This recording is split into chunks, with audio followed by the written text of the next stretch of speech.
Welcome to Marvel Champions Podcast, a podcast about Marvel Champions, the card game. I'm your host, Scott, and with me as always, my co-host, Ryan. That is right. And you know what? I think we need to change some things up today, Scott. Let's go find someone to help us on an episode. What do you think? Hey, I like co-hosts. Do we have a guest co-host tonight, Ryan? That's right. Insert drum roll. Brrr. We've got Boomguy from the Winning Hand Podcast. Hey, what's up, y'all? Boomguy, how are you doing tonight? I am so good. I'm very happy to be on your podcast. I am a listener, and I'm excited to be here to talk to people. And I'm even more excited because I know for a fact that I am your first guest, so no one can ever take that away from me. That's right, our inaugural guest episode. So congratulations. Thank you. It was hard work, but here we are. Sometimes when we get some listener feedback, we have a little segment called Chatting with Chumps. And tonight you're our honorary chump. So we got some questions for you. All right. I don't know if I like being called a chump, but I'll assume it's in, it's good taste. It's a compliment. Well, we'll see by the end of the episode if you go from a chump to a champ. See if I get invited back. Yeah. So, why don't you tell us a little bit about how you got into Marvel Champions and kind of your road to, I guess, the beginning to deciding to do a podcast? Oof, man, that's a big journey. Well, I got into Marvel Champions right after the core set. So I got in with the Captain America pack. I am a pretty big board game player outside of Marvel Champions, and the game came out. I didn't get in at launch, but shortly thereafter, there was a guy on one of the trading threads on Board Game Geek, and he was trading away this game, Marvel Champions, but I hadn't heard of. So, I did a brief, check on Board Game Geek. I looked it up and read about it a little bit. I thought, that sounds kind of cool, and I don't even remember what I traded him. For all I know, maybe he started a podcast about whatever game I traded him, and then it worked out beautifully. But I got the game.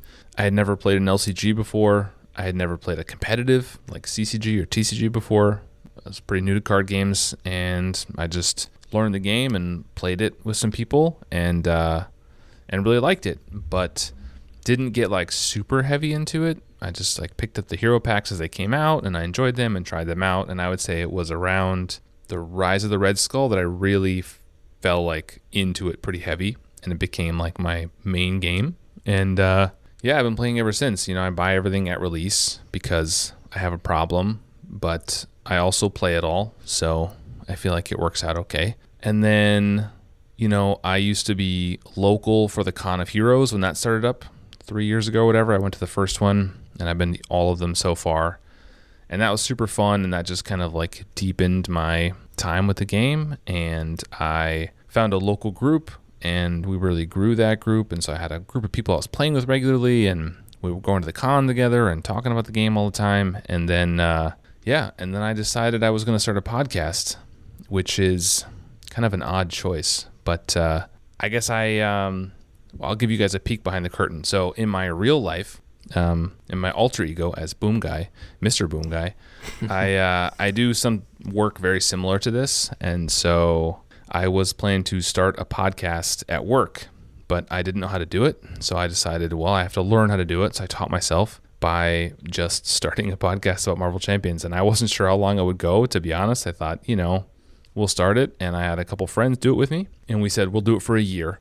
We'll commit so that we have a year, and then we'll just see where we're at. And so we did a year, and one of our hosts decided that was enough. A year was out for him. That was Keiko. And so he left the show.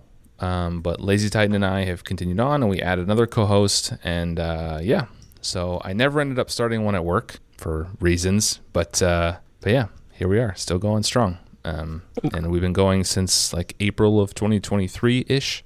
So it's been about a year and a half or so. And yeah, so far it's been going well. I'm sure some of our listeners have probably dabbled in starting podcasts before, but it is a hard thing to do. It's a lot of time commitment and just trying to think of things to talk about, and it's tough. So doing it for not only a year but more is really awesome. And congratulations on over a year. Thank you. I tell people, when I tell them I have a podcast, and then we talk about how nerdy I am, and I out myself there, but I tell them it's like 50% admin work, and it's like 30% editing work, and it's like 10% recording, and then it's like 10% planning. So it really, the time I actually spend talking about Marvel Champions is not a ton. I end up doing a lot of like scheduling and recording and software work and all kinds of other stuff that goes into it. And this is probably super uninteresting to your audience, and you can cut all of this, but it's but it's fun. I like thinking about the game, and this forces me to think about it in a different way and hopefully give back to the community. That's kind of like one of the big things I really like. And that's why I don't want to monetize the podcast or anything. I don't want to make money off of it, and I don't want people to have to listen to ads because I think ads are lame. And yeah, so I just want people to enjoy it, and I hope they do. And it'll go for as long as it goes for. I agree. I enjoy it. And our origin stories sound very similar, Boomguy. Ooh. Yeah, I got in the Christmas of the launch year, and I was like, I buy so many games, I don't play them. I just want to find a game, invest in it, and just make that like my game. And I had never done any LCGs before. And Ryan had been like, hey, I play Lord of the Rings, and there's this Marvel one that just came out. You should take a look at that. So that's what I did. And we're here. Bought everything, and as it came out, and started a podcast in like May of 23, and here we are. Yeah, I actually went backwards. So Marvel got me into Lord of the Rings LCG and Arkham since then too. So I dabble in both of those, but this is my main one for sure.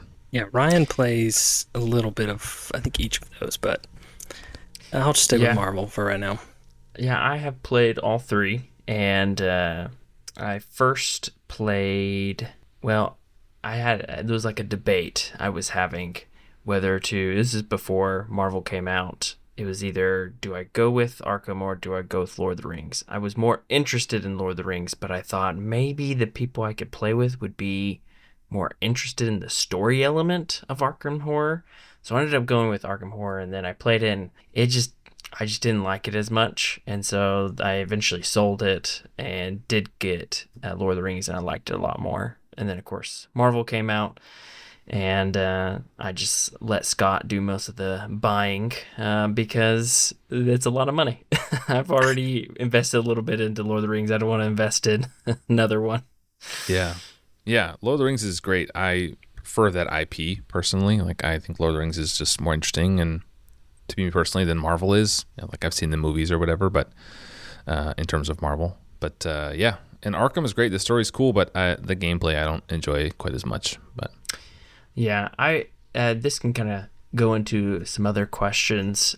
Yeah. One thing that I enjoy about, I would say Arkham Horror as well, but Lord of the Rings is that it's very story driven, and I find that a lot of the players of Marvel Champions also like that story driven, because some of the most popular scenarios are kind of more story driven, like your Hela. And so that's I guess a question I have for you is, when it comes down to it, do you enjoy the more story elements of Marvel Champions, or do you like just throwing out a villain and just punching it in the face? Yeah, I don't really do campaigns.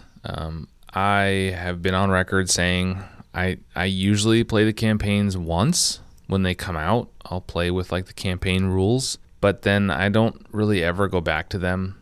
I find them to be a lot of upkeep for like minimal, I don't know, like joy that I get out of it. It just feels like I'm just tracking a lot of stuff and adding cards, and it's just like a lot of upkeep between games that doesn't really translate to adding a lot of enjoyment for me. So I will usually play them once just to try it out. The only one that I didn't was the most recent one that had the side missions, which I maintain are complete nonsense. Sorry, Caleb and Tony. I know you guys are probably listeners of the Chumpians, but I think that was a real miss, and I did not enjoy them at all. So I stopped them. I will usually play like what I consider campaign mode, which is I'll just play those 5 in order, but I skip all the extra cards and extra rules that don't do anything for me. If I want story, I'll go to LOTR or somewhere else, this is one the strength I think of this game is the fact that I can grab a deck and whatever I want to play, and I just grab a villain, whoever I feel like playing against, and I can just go. Well, we had very similar thoughts on this last campaign box. I feel like I've played these 5 scenarios a ton, but only one campaign run through. Is it the side missions for you too? Yeah. Oh, yeah. It felt like it changed like gameplay and dynamics and timing, and felt like it didn't make it flow with like everything that was going on in the main stage. Yeah. The thing for me was when we played the 4 horsemen, we pretty much had them beat, and then we were over here trying to, do 4 more damage. We needed like 2 more turns to do it. So we had to extend the game an extra 2 turns just to fiddle with this side mission. But like not in a fun way. You're just No. like, it's like, here, do you like Marvel Champions? Why don't you also do a Sudoku while you play Marvel Champions? Like, that's not what I'm here for. Like, I don't know. That was a big miss for me, for the designers. But, I'm glad they're trying stuff. It doesn't always work out, and that's fine. Yeah, I mean, I was going to say, it's kind of how you're describing. I like the story elements, not necessarily always the campaign, but just like the story elements of a scenario. But for you kind of just like getting a game going and just going. And I think that's what's great about Marvel Champions. It's got those different elements. And so for like the upkeep and stuff, one of the campaign boxes that we like the most is Rise of Red Skull, because it doesn't have a whole lot of upkeep. It's just like, hey, you won, here's a card. And it's kind of permanently there. I think that's still my favorite box. I think that's still the best box. That's the one I recommend if there's new players out there. I don't know if there's a lot of new players listening to like niche podcasts about Marvel Champions, but if there are, I say that's always the best one to start with, just in terms of the heroes and the villains you get. I play them all the time. And I think what you said is great, and I think a lot of Marvel Champions players prefer to just jump into a scenario. That's, I think, the weakness to me of Arkham is like sometimes I think, oh, like I wouldn't mind playing Arkham, but I can't just play a game of Arkham. I mean, technically you can, but like I have to commit to playing a campaign. And then it's like, okay, well now I have to play all these things and upgrade my deck, and it becomes an investment of time that I don't always want to do. But Marvel, it's like, oh, I had this like weird, I don't know, Venom deck idea. I'm going to build that, and I'll just play a random whatever. I'll play Magneto, or I'll play Zola or something. It's cool. Yep. I do like that about Marvel Champions, and as we're talking like the community and stuff, there's a lot of resources where it's like, if you don't know how to or have time to build a deck, you can just go out, and there's things like, hey, this person built this pretty sweet deck. I'm just going to build it real quick and go. And you don't have to spend a lot of time or be a good deck builder to really have fun with the game. Yeah, and the game's a little easier. Like Lord of the Rings wants you to build a deck specific to beat that scenario. Marvel doesn't, which is great. Like pretty much any hero and any deck can take on any scenario. Like there are very few exceptions in that. Ronin, of course, on expert or heroic, like you're just gonna get smashed unless you bring a deck that's a little more tuned. But most of the time, I don't know, you want to play a weird Hawkeye Web Warriors deck? That's cool. You can probably be competitive against most scenarios. I have built Hawkeye Web Warriors decks, by the way. I like nonsense decks. I like Hawkeye. He's not the best, but he's a lot of fun for me. Yeah, thank you. I'm a huge Hawkeye fan. Yeah, I think I think that is one of the things that a lot of people like is it. At the end of the day, you just want to play the actual hero that you like. And if you want to be Hawkeye or you want to be Ghost Spider, you can do it. And you can figure out a way to play and enjoy it for yourself. And if you don't, sell it. I mean... And Boomguy will pick it up and start a podcast. Boomguy. Yeah, someone else will pick it up. Someone else will buy it off you. All right. I've got some more, I think, rapid-fire questions for you, Boomguy. Ooh, I love that. Fire away here. So, what is your most played player count? That's a great question. I actually know that because I track every game that I play. I'm a huge nerd. I use the BG Stats app, so it's not a specific Marvel Champions app, but it tracks all my board game plays, player counts and everything. And I just looked it up. It is 2-player, is still my most played player count, but 1 player is catching up to it.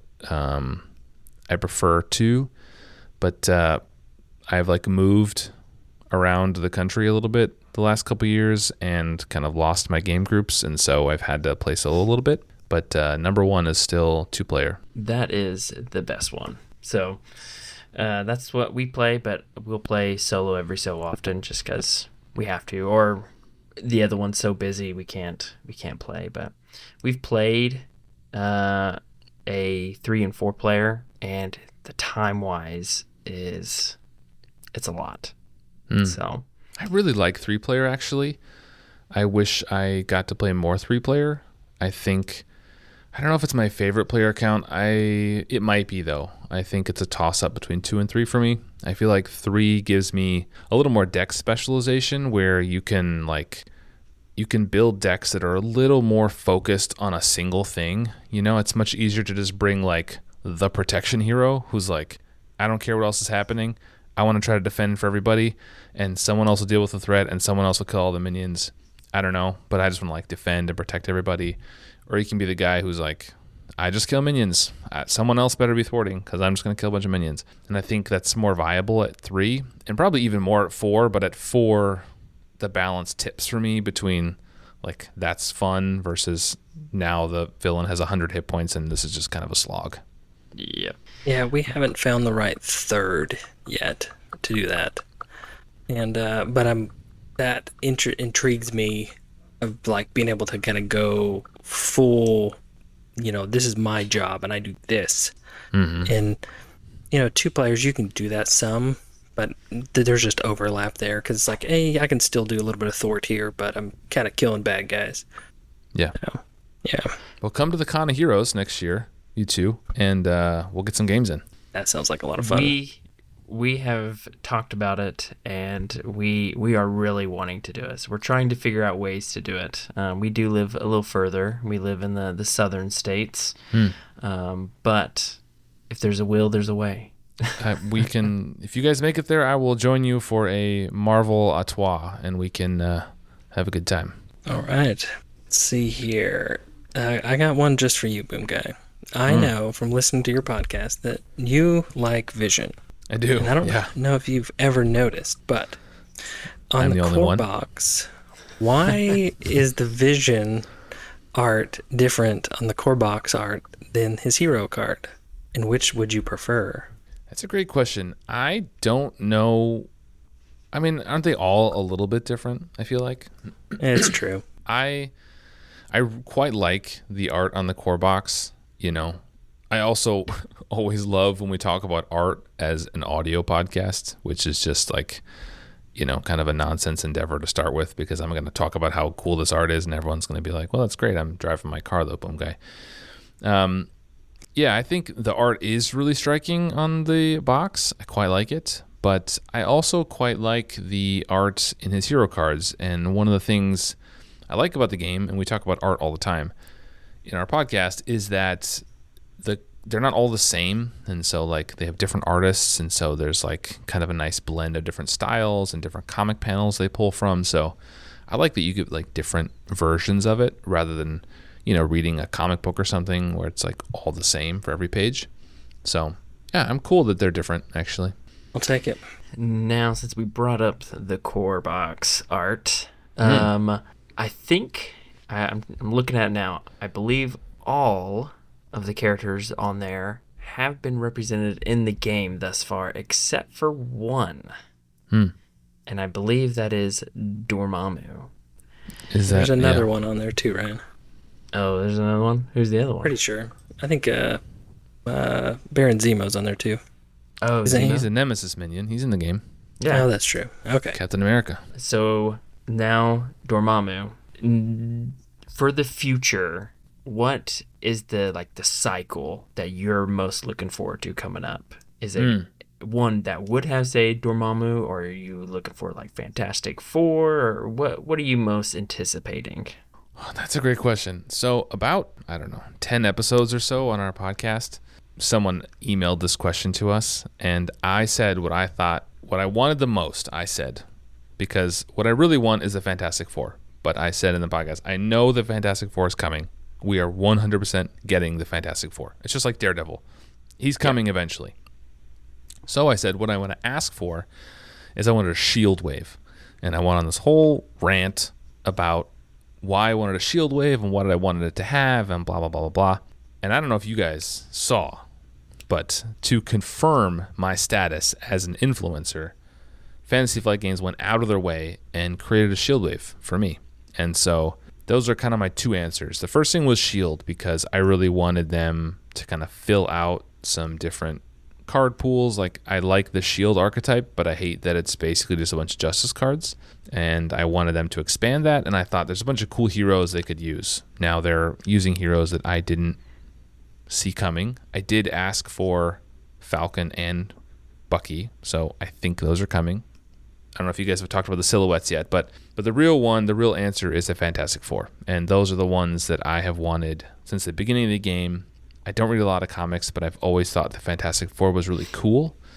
The comics that I have read and like different interpretations in comics and books and movies and stuff, I think they're really cool. I think they're fun. And yeah, so the Fantastic Four is the one I'll say since now we know we're getting S.H.I.E.L.D. And yeah, that's my answer. Fantastic Four. All right, Scott, you're writing this down. We need to be an influencer for the next box. All right. Well, I have a follow-up on that one. So what villain would you like to see as that like fifth big bad in a box if we're talking Fantastic Four?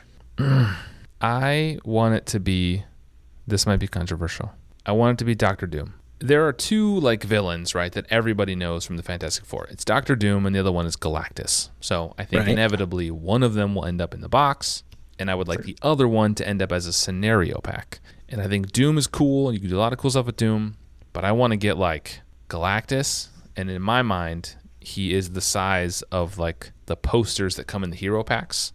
He's like basically the size of a playmat.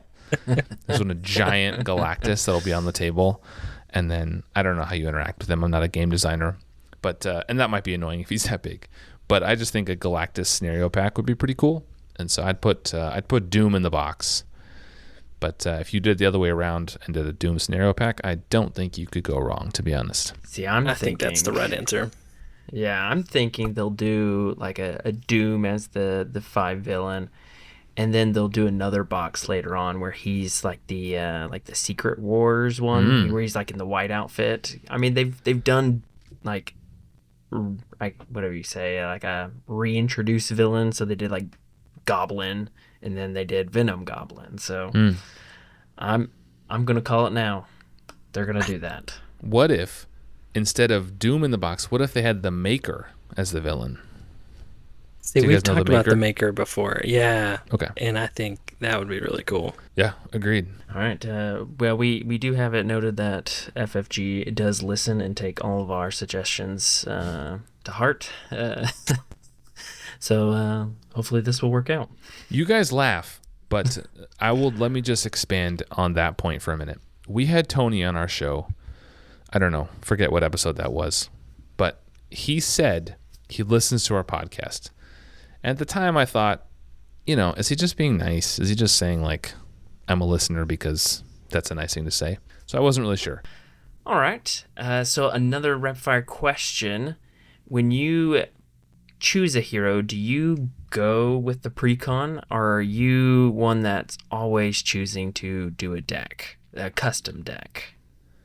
Yeah, I stopped playing precons, probably wave 1, maybe wave 2, and I just buy the hero pack and I immediately take the cards apart and put them away in my various storage solutions. So I don't even play the precons. I went back because people implored me. They say, try the precons. The precons are good. Some are bad. Blah, blah, blah. You should try them. So I tried, which ones did I try? Oh, I tried Cable and who came in that box? Domino. Mm-hmm. I tried those when they came out against that campaign. And then I thought, these are fine, but they're only fine. So I have stopped doing them again.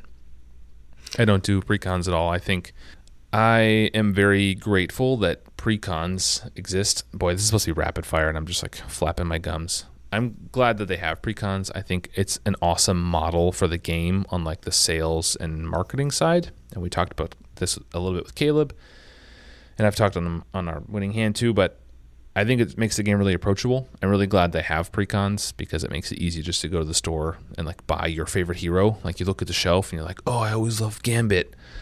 And then you just like buy Gambit and you can play him. You know, we talked about Lord of the Rings earlier, and the weakness of that game is I can't just go to the store and buy Aragorn if I want to play Aragorn.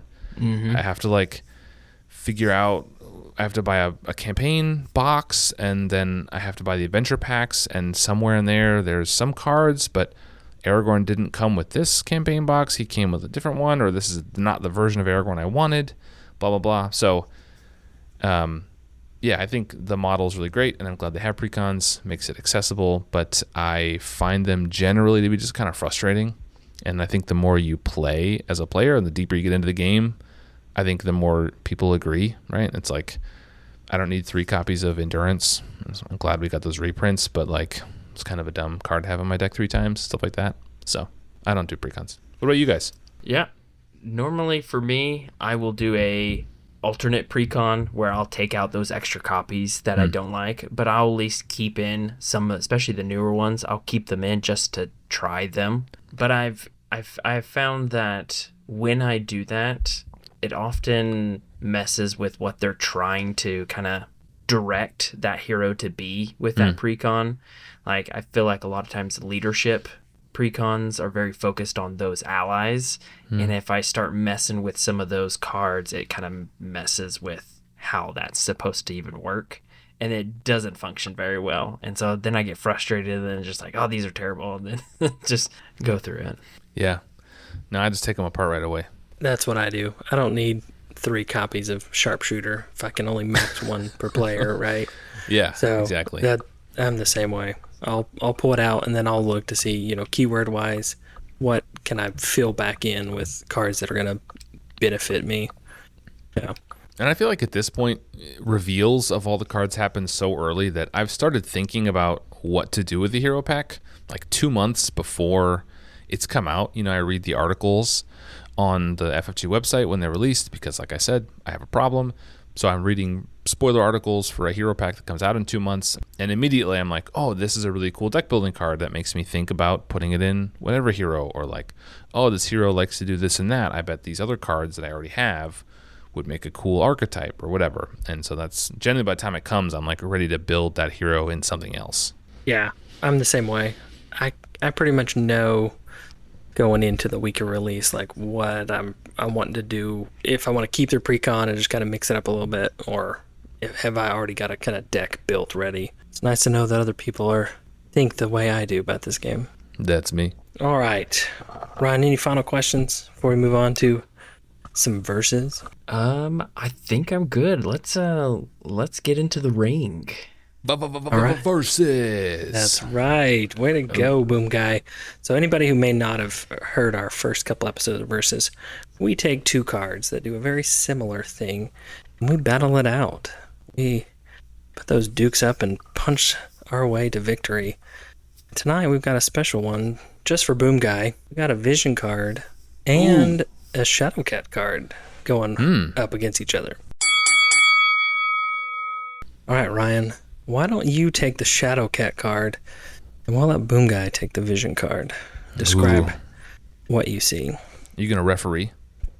Yes, I will be the referee. Oh, good. I've got the ref in my pocket. All right, here.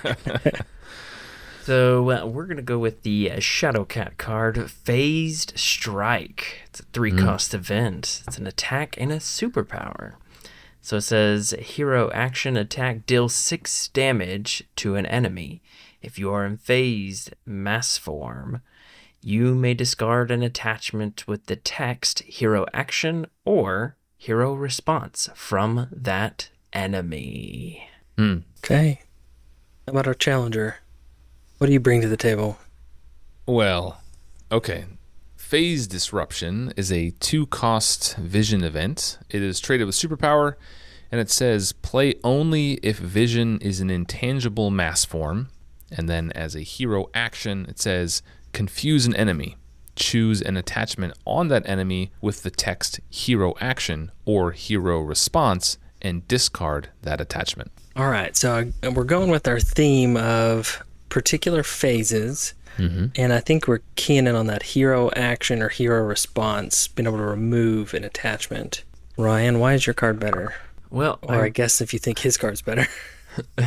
Well, you got to argue for your card, right? Oh, well, who knows? We'll find out. But I will say, first off, I really enjoy the interaction of the hero action, hero response, discarding a enemy attachment.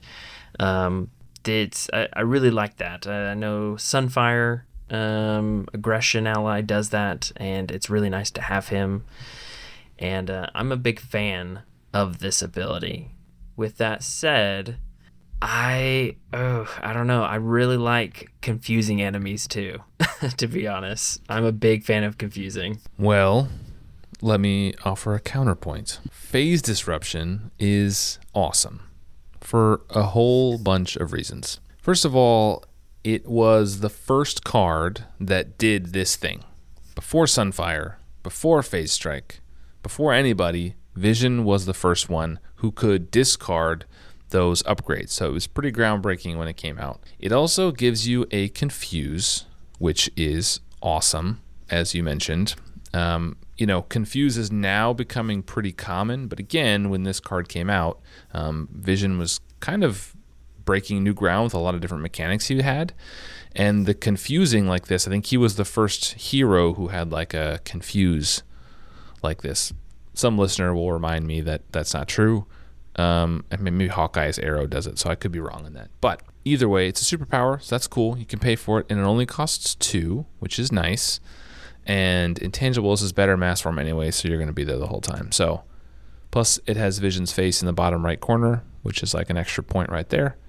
Phase disruption is awesome. Now, I will say that I have found playing both these heroes, Vision does suffer more from I'm in the wrong form, and that stinks. And for some reason, I have found that I've had more trouble with being in the right form with Vision. Maybe it's just how I play him, but I do find that Shadowcat is a little easier to be in the form that I want, and so I find that it's easier to play Phase Strike, which could be a bonus. Plus 6 damage is always a win. Yeah, I feel like the 6 damage is just straight up pretty good. It's a little below curve with 3 cost for that 6 damage, but you have an upside if you can hit it or if you need to hit it. But if you don't, like, you're just hitting 6 damage anyway, regardless of the form you're in. Phase disruption, you do have to be in the right phase, or the right mass form, excuse me. The thing about, I feel like Vision's form is pretty easy to navigate because you get a free flip every turn. There's some shenanigans you have to do sometimes with Shadowcat, and you're trying to time exactly how to finish in the right form, right? You want to end your turn in the correct form. Vision is just like, you can flip whenever you want to once, which is cool. So I don't have trouble kind of going back and forth like that. But I will freely admit, I think Phase Strike is just straight up better because Vision's card can't be played if you're in the wrong mass form. Like, if you have 2 cards in your hand, right? You have his 2 for 5 attack that like has piercing. I'm bad with card names, but you have that card in your hand and you have this card in your hand. You just can't play them both, right? Because you have to flip between forms. So yeah, I think Phase Strike for me probably wins this one. I know I'm not supposed to side with your card, but I just think the more modern design wins out here.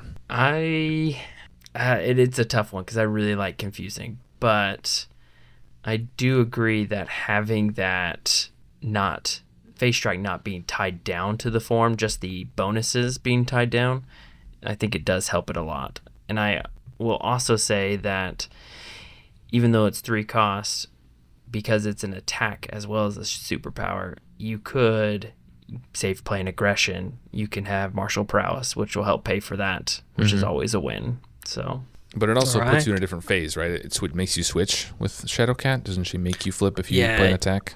You can switch. I was going to make the point that her solid form gives her a resource for an attack, but you'd have to be in her solid form, so you couldn't use the second half of the card. So, Which I honestly didn't make doesn't that point. always hit, right? Like, there's a lot of times when I pull this card and I don't actually need that second part. So, That's very true. So See, that's the- where like the whole concept of removing an attachment is, for me, very situational on your scenario. I know, since we're talking about it, Magneto is going to do a similar thing. And yeah. I mean, I when just it feel like- matters, it's really important, right? Right. But it doesn't always matter. all right, I think we're going to give this one to Phase Strike. ding ding Winner. ding. Ding, ding, ding. Viz, my guy. Ah, Vision. It's all right. Maybe we'll let Vision redeem himself in the future. His All art right, is well- better, I'll say that. I will say the art is better. Him Yes, like poking the card through art and wins, no doubt. aim, Yeah. grunt, yeah. Poor guy. So, all right, well, I mean, Boomguy. just a quick question on the art. Because he's doing that, is that guy dead or is that a robot? I mean, funny enough, we did an entire episode about this card, Phase Disruption.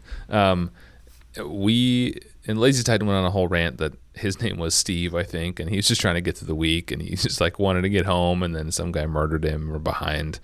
It was pretty funny, but I think he's dead. Like, he has to be dead, right? You're phasing through this guy, or maybe it's not because you go back out, but if he turns solid, then he'll be dead. I don't know.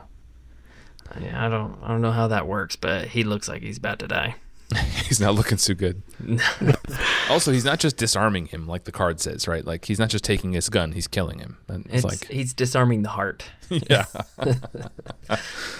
Yeah. All right, Boomguy, thank you for coming on to our episode here. We've enjoyed having you, and we want to make sure that, for some reason, I feel like probably most people listen to your podcast already if they're listening to our podcast. But why don't you tell the people, just in case, where can they find you? Yeah. I run a podcast called Winning Hand, which was until very recently strictly audio podcast. And in the last, 4 or 5 episodes, we have transitioned to also having video. So you can find us on YouTube at Winning Hand Podcast, or you can look us up on Spotify or anywhere you get your podcasts. We are called Winning Hand. There is another Winning Hand podcast.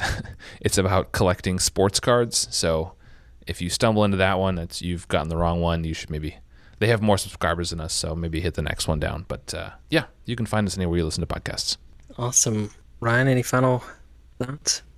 Just very thankful for Boomguy joining us, and it's been really fun, and hopefully we'll be able to do more in the future. And really excited for the game and what it's doing, and excited to hopefully go to Con of Heroes and take you up on that offer. Yeah, and we'd love to have you on the show as well sometime. So you guys can decide if you want to come one at a time or come together as a package deal. But we'd love to have you over. And, I listen to your show. I think you guys are awesome. And I wish you all the best. I hope you keep growing and get all the listeners you deserve. Thank you, Boomguy. I can officially say that you have gone from a chump to a champ. Let's go. That's right. Congratulations. Thank you. Well, Thank you. if our listeners want to reach out to us and give us some feedback on Phase Disruption or Phase Strike, which one they think is better or should have won our Versus episode, they can reach out to us at marvelchampionspod@gmail.com. And as always, we appreciate everybody listening. And if you want to go from a chump to a champ, listen to the Marvel Champions podcast. Thanks. See ya. Bye, everybody.